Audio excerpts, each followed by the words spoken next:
something shifted 4 days ago.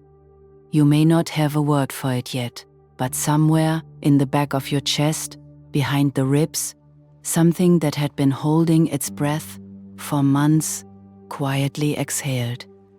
You did not plan it. You did not earn it through effort or intention. It simply happened the way seasons happen, not because you asked them to, but because the sky reached a threshold that had been building since November. And now, standing on March 24th, you are inside the first full week of something that most people alive today will never experience again in quite this form. Every single planet in our solar system is moving forward. Not most of them, not the fast ones, every one. Mercury, Venus, Mars, Jupiter, Saturn, Uranus, Neptune, Pluto, all of them in the same narrow window of days, pulling in the same direction without a single backward voice in the chorus. The last time this happened was November of last year. Before that, you have to count back through the calendar months and remember what your life looked like when retrograde after retrograde was stacking weight on every decision you were trying to make. That weight is gone now, and what nobody is telling you is not that the retrogrades ended. You already know that. What nobody is telling you is what it actually means when the entire sky agrees. When 9 planetary forces stop arguing with each other and begin to move in unison. Because in the ancient world, this was not celebrated quietly. It was recognized as the rarest of openings, a corridor of current so clean and so directional that what you set in motion inside it does not merely begin. It accelerates. Stay with me, because by the time you reach the end of this, you will understand not just what is happening above your head right now, but why your body has been responding to it before your mind had the language to catch up. And more importantly, you will know exactly what this week is asking of you and why the answer cannot wait. Let me start with the mechanics, because this is not metaphor. This is a measurable, observable, astronomical reality unfolding in real time across the solar system. When a planet goes retrograde, it is not actually moving backward. What changes is the relationship between that planet's speed and Earth's speed as we travel our own orbit around the Sun. The effect is like 2 trains moving in the same direction at different speeds. The slower one appears to drift backward from the window of the faster one. It is a visual illusion with a very real energetic consequence. Because when a planet appears to retreat from our perspective here on Earth, its frequency, its particular quality of influence, turns inward. It reviews. It reconsiders. It pulls its gifts back toward the source before re-extending them. Mercury retrograde, the one most people know, scrambles communication and revisits old conversations. Jupiter retrograde compresses abundance inward, asking you to examine what you believe you deserve before it expands your horizon again. Saturn retrograde tightens the structures of your life, probing every foundation for cracks you have been pretending are not there. These are not punishments. They are refinements, but they are also resistances, pulls on the current. And since last November, since Mercury stationed retrograde in Sagittarius on November 25th, followed by Jupiter in Cancer, followed by Mars, followed by the layered complexity of a winter sky full of backward moving voices. You have been living inside that resistance. You have felt it in the timing of things, in conversations that circled without landing, in decisions that reached the edge of resolution and then dissolved before you could sign them, in the sense that the road ahead was clear enough to see, but somehow impossible to enter. 4 days ago, on the spring equinox, the last retrograde voice went silent. Mercury, the final holdout. The messenger who had been moving backwards through Pisces since late February, dragging old conversations back to the surface and blurring the line between what you remember and what you imagine. Stationed direct at 8 degrees and 30 minutes of Pisces. And in that single moment, for the first time since November, the entire choir turned around. All 9 voices. One direction. This corridor stays open until May 6th. That is 43 days. 43 days in which the architecture of the sky contains no drag, no reversal, no planetary voice pulling you back toward what was. The current runs forward, and it runs fast. But here is what the headlines will not tell you about this particular corridor. Because timing is everything in the sky, and the timing of this one is not ordinary. It did not open into a quiet, uneventful sky. It opened into one of the most charged and historically unprecedented configurations the sky has held in millennia. Let me show you what is standing behind the open door. 14 days ago, Saturn and Neptune completed their conjunction at 0 degrees and 45 minutes of Aries. That sentence does not look like much until you understand what it contains. Neuro degrees Aries is not just the first degree of a sign, it is the first degree of the entire zodiac. The spring equinox point, the place where the sun crosses every year to announce the beginning of a new cycle. It is the cosmic reset, the 0 hour, and Saturn and Neptune have not stood together at that precise degree since approximately 7,000 years before the Common Era.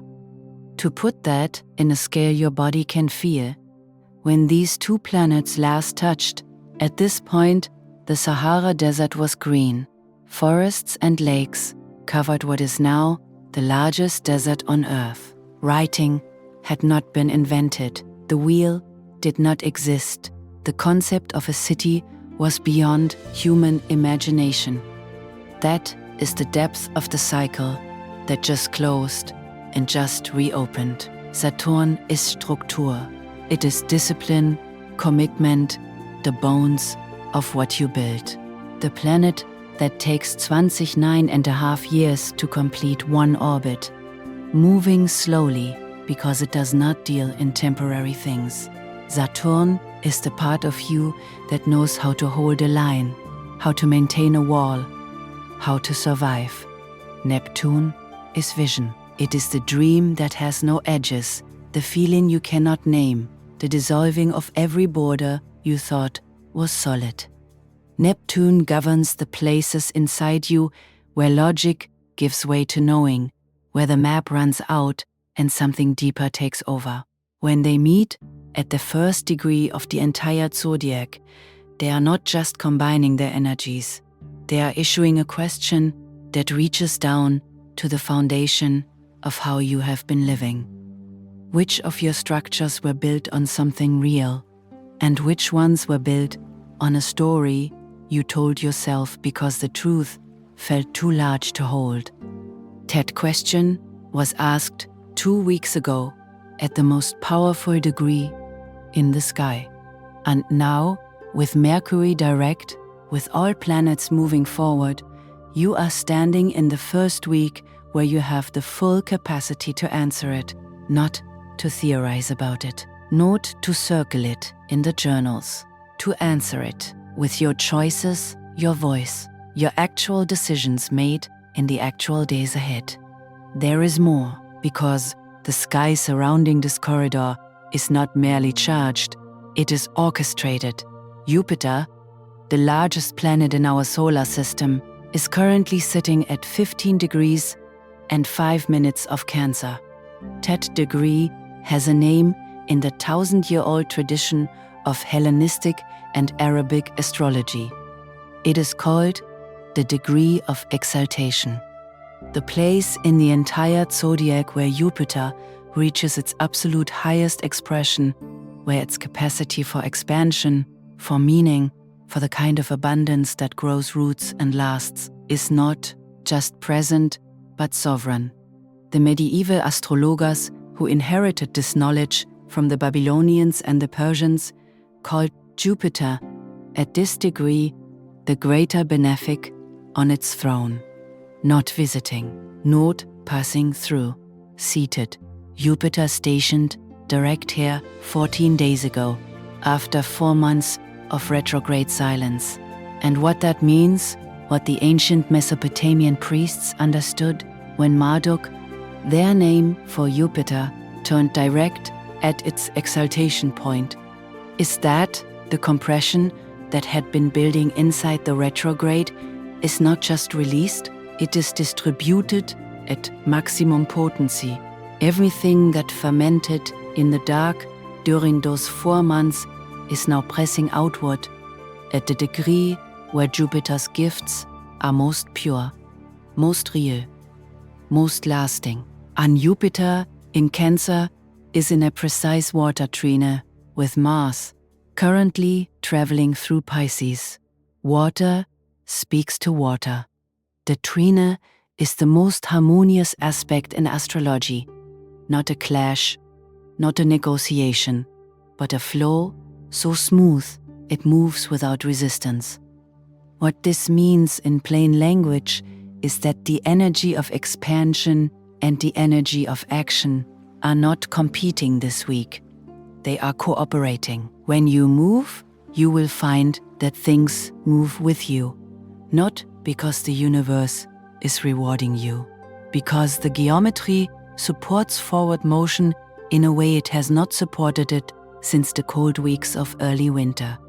Now let me bring this closer, closer than the sky, into the room where you actually live. Your body has been registering all of this before your mind had words for it. And I want to name what you may have been feeling over the past several days, because these are not random symptoms. They are signals. The first thing you may have noticed is a quality of restlessness that does not quite match any external cause. Not anxiety precisely, not excitement precisely, something in between, a low hum of readiness, as though your nervous system has been quietly positioning itself for something without telling you what that something is.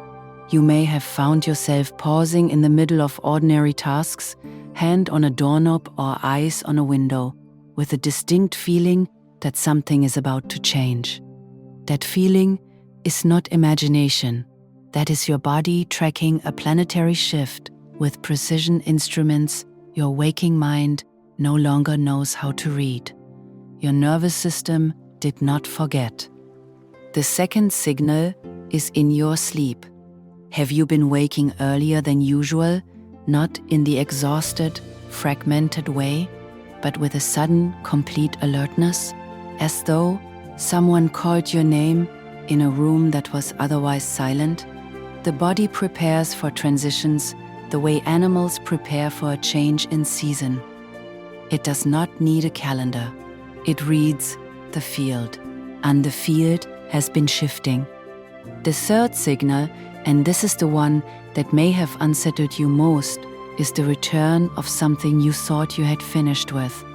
A name, a face, a version of your own life that you set aside at some point and told yourself you had left behind. It surfaces without invitation, not as nostalgia, but with a strange urgency, as though it has unfinished business with you. As though the forward motion of this new corridor is pulling it up from the sediment and placing it directly in your line of sight. This is not a haunting. This is a completion request. The sky does not bring back what you have truly released. It brings back what you sealed off. There is a difference. Sealed off things do not disappear. They wait, pressed under the weight of whatever you stacked on top of them. For a moment, when the pressure lifts enough that they can finally rise. Mercury direct in Pisces, all planets forward, Jupiter exalted and awake. This is that moment. And what surfaced is not a problem to solve. It is a thread to follow to its end, so that your hands are finally free. The fourth signal is in your voice, a tightness in the throat, not illness, a sensation of words pressing outward that your mouth has not yet agreed to speak, something you know that you have not yet said, a truth that has been waiting for conditions that feel safe enough to hold it. Let me tell you something about safe conditions. They are not coming from outside you. The only thing that makes conditions safe enough for truth is the decision to speak it. And that decision does not require the absence of risk. It requires the presence of readiness. And readiness, true readiness, is what this corridor is made of. Now I want to tell you about something that distinguishes this particular forward window from any other in recent memory. Because it is not just the absence of retrogrades that makes these 43 days matter. It is what they are built upon. Every forward window begins at a degree. The seat of its energy is determined by where each planet was when it turned. And the seeds planted in the retrograde periods that just ended, the questions that Jupiter asked in Cancer, the truths that Mercury surfaced in Pisces, the foundational reckoning that Saturn and Neptune initiated at the 0 degree of Aries, all of those are now the soil into which the forward current is pressing. You did not waste the retrograde season.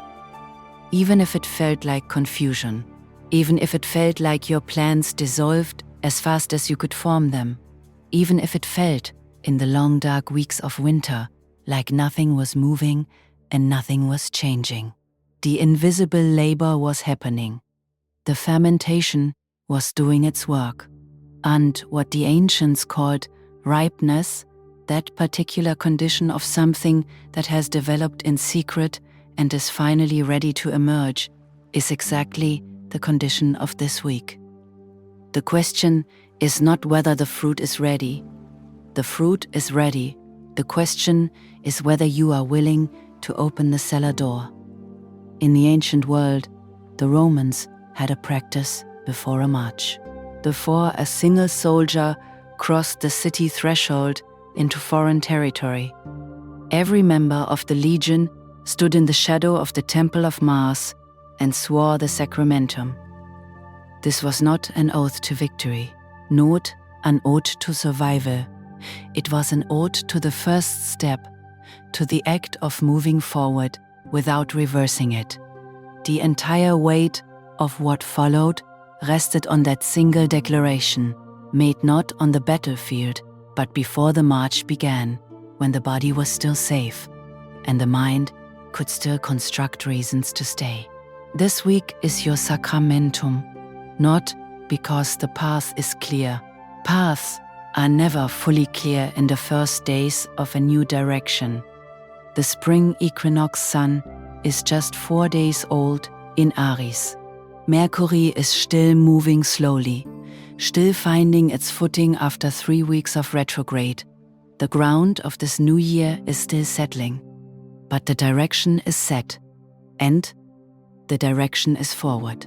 And every planet in the sky is confirming that this is the moment for the oath. Not the plan, not the strategy, not the perfectly worded intention. The oath. Simple, physical, spoken out loud in the voice you actually have, to the person you actually are, about the direction you are actually choosing. Because here is what this corridor will not do. It will not carry you if you are standing still. The forward current of a retrograde-free sky does not push you from behind. It opens in front of you. The amplification only applies to motion. The 43 days ahead will expand whatever you set in motion, will accelerate whatever decision you make, will give momentum to whatever seed you plant in the soil of this particular week. But the initiation has to come from you. The cosmos does not reward the ones who understand the most. It rewards the ones who move when the water moves. Let me give you something precise, something you can carry into the physical days of this week. Note a theory, a practice. Tonight, March 24th, before you sleep, take a single sheet of paper. Not a journal, not a notebook where this will sit among 50 other things.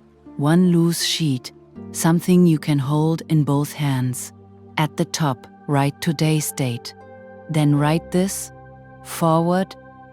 From here means leaving behind. And finish it, not with the answer that sounds responsible or spiritually advanced, with the actual answer, the one that tightens your jaw slightly when you write it, the one that your hand slows down to produce as though even the pen knows this is heavier than it looks, what the forward current cannot carry with you, what belongs to the season that just ended, what has to stay in the cellar so the rest of you can leave. Do not edit, do not soften, do not make it sound like something you would want someone else to read. Write it, fold the paper once, a single crease, and place it under something heavy, a book, a stone, something with weight. Let it sit there pressed down while you sleep. Tomorrow morning, March 25th, before you reach for anything else, sit for 3 minutes in silence. Not formal meditation. Just stillness. Let whatever rose in the night settle into your waking awareness. Then, pick up that folded paper and write on the back of it, moving forward, I am choosing. Again, finish it honestly, not the version you would post, the one that is true. And when you are done, read both sides once. Read the leaving and the choosing as a single sentence. Because that is what they are. Every forward movement is simultaneously a release and an arrival. The corridor does not let you bring everything. It was never designed to. It was designed to carry you, the real, unencumbered, truest version of you, at speed in a direction that has been preparing to receive you for months. On March 26th, take the paper outside, find ground, soil, grass, stone, anything that is the actual earth under your feet. Stand on it, barefoot, if the temperature allows. Read both sides aloud, once, in your actual speaking voice, not a whisper, your voice. 10. Fold the paper and release it. Burn it safely or tear it slowly into pieces and press it into the soil. Let the words go back to the ground.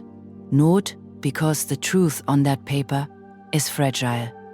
Because truth spoken and released is more powerful than truth hoarded and protected. The moment it leaves the page and enters the air and the earth is the moment it stops being an idea and becomes an intention. And intention, placed in a retrograde free sky backed by Jupiter at its exaltation degree, with Saturn and Neptune having just rewritten the foundation of a 9,000-year cycle, with the Sun 4 days new in the sign that initiates. Intention becomes structure. Structure becomes motion. Motion becomes the life you have been preparing for since November. I want to leave you with a frame for what these 33 days actually are, because the way you understand a window determines how you move through it.